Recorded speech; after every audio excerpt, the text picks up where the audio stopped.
Now, Brittney Griner is free, but the ordeal continues for another American unlawfully held in Russia, former Marine Paul Whelan. He's been held for 4 years on espionage charges, and I can now speak to his brother, David Whelan. Welcome to the day, Mr. Whelan. You were hoping that a deal would be made to free your brother as well. Now that that hasn't materialized, how are you and your family? Well, we've been working on this for 4 years, and we are back to work. We had all hopes, had hopes that Paul would be coming home if there was a deal, and now that that has fallen apart for Paul, we will just go back to supporting him and continue to advocate for his release and hope the U.S. government can enact it. How has your brother reacted to the news? Well, he's been quoted in media. He was able to make a call that said he was greatly disappointed, and I think you can understand that. If you have been charged with a crime that you didn't commit and then convicted of that and then sentenced to 16 years in a Russian labor colony, I think few people can think of worse situations to be in when you come from a land that has freedom and rule of law and things like that. So I think he's pretty shattered. His health, his physical health, I think is okay at the moment. But I do worry about his mental health because it's hard to continue to go year after year waiting for your freedom. You say your brother is disappointed. He also was quoted saying that he's disappointed that not more was done to secure his release. I would like to get your view on this. Did the U.S. do everything they could to free your brother? I think it's a process, and I think it's evolving. In fact, unfortunately for Paul, I think he was perhaps an early case, and the evolution is going on during his 4 years so far in Russian captivity. The U.S. government is trying to adapt to nation states taking hostages rather than things like terrorist groups taking hostages. It's a different dynamic, and I think more countries will be facing this as their citizens are taken prisoner by Russia, by China, by Syria, Egypt, places like that, Iran. And so I think he's experiencing this growth. And so they have been trying things. And I think we have been seeing them try more things. They may not have found the right calibration. They might not have found the right solution for Paul yet. But I think that they're getting better at trying to figure it out and being more aggressive, perhaps more assertive in pulling together different ideas that they might not have tried even 6 months, even a year ago. Yeah. Biden said he didn't have a choice as to which American to bring home, that for Russia, your brother doesn't even seem to have been an option. Do you know why? I don't know why. I think what we have heard from the White House in public statements is that the Russians have labeled Paul as a spy. It doesn't matter whether it's true or not. Russian government is a little bit of theater. And so they may be waiting for a Russian spy to be captured outside of Russia and then use Paul to bring that person home. And in that case, they will be keeping him in Mordovia for years to come, essentially as a rainy day deposit. Let's talk about that learning process that you were hinting at there. The White House says it has ideas about what they call new forms of offers to bring your brother home. Do you know what those could look like? I don't. I know that in the executive order that President Biden signed last July, that he talked about delegating to staff to start to create strategies to deal with wrongful detentions, to look at things like sanctions on individuals, which I'm not sure are actually very effective in individual cases, but other strategies so that when a detention happens, they have a plan to respond to it rather than wait until 4 years later to figure that out. There are things that the Russian government has asked for in the past, like the diplomatic properties that the Obama administration took from them. And there may be other things that have come up since then. And of course, the U.S. government knows a lot more than I do.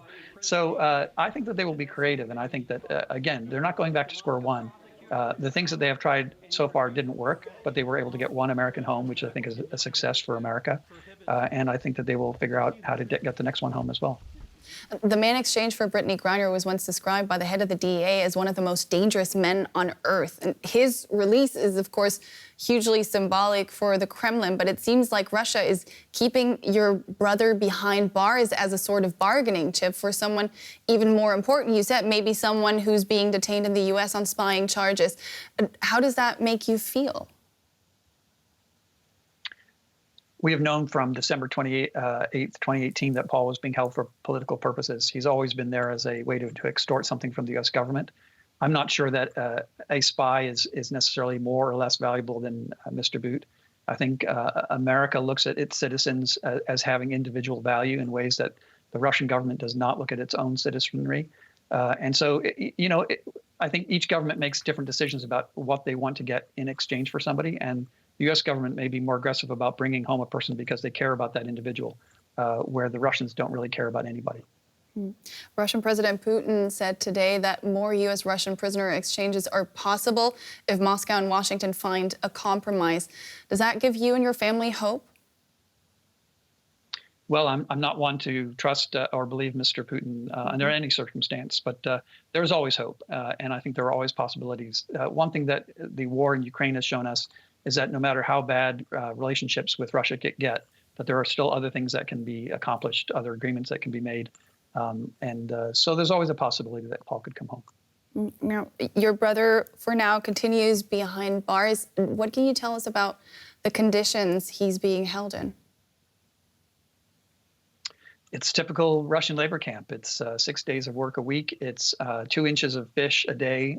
That's your protein. There are no fruits and vegetables. And that's gotten worse since the sanctions over the Ukraine war have hit the Russian economy and the Russian people. You can imagine that all of those effects have trickled down to the prisoners in the labor camp as well. So it's a pretty grim environment. I think Paul has done what he can to try to survive. He has techniques that he uses each day to, I think, help keep his morale up. He has phone calls to our parents. And I think we just have to support him to try and go day by day until he can get home. I think the difficulty is how much do you ask of a person? He's been there for 4 years. He's got 12 more years to go. At what point does a person really just give up when they're not seeing a resolution? You've been working tirelessly since he was detained to free him and to bring him home. Can you tell us more about the work you and your family do to free your brother? I mean, you obviously do a lot of media work, but your efforts go way beyond that, don't they? Yes, I drew the short straw on the media. It was not my choice. I'm a quiet, private person, and this is all very uncomfortable to me. But you do what you can for your loved one. I think what has really been exposed to us and to the families of the other 50 Americans around the world who are being wrongfully detained is that the resources your family has make a huge difference. And Paul was fortunate in a way that he had 3 siblings who could participate and help with his advocacy. So our sister does the government relations and works with other families behind the scenes. Our other brother handles Paul's personal finances to make sure that when he comes home, his credit exists, he has money in the bank, those sorts of things that he had before he left. And then I do the media. And so, we sort of split up the roles to try and make it workable because no one person could do all of these things. And we can't afford to hire the people that might be able to do it for us. And so you do the best you can, and you do the as much work as you can. And still, most mornings I get up feeling like I'm a failure because Paul is not home. But you still, you never know when that day will come that it will be Paul's turn and that some of the work you've done may have had a good impact. I hope that day will come very, very soon. He's very lucky to have you doing all that work on his behalf. David Whelan, all the best to you and your family. Thanks for making time for us today. Thanks so much for having me.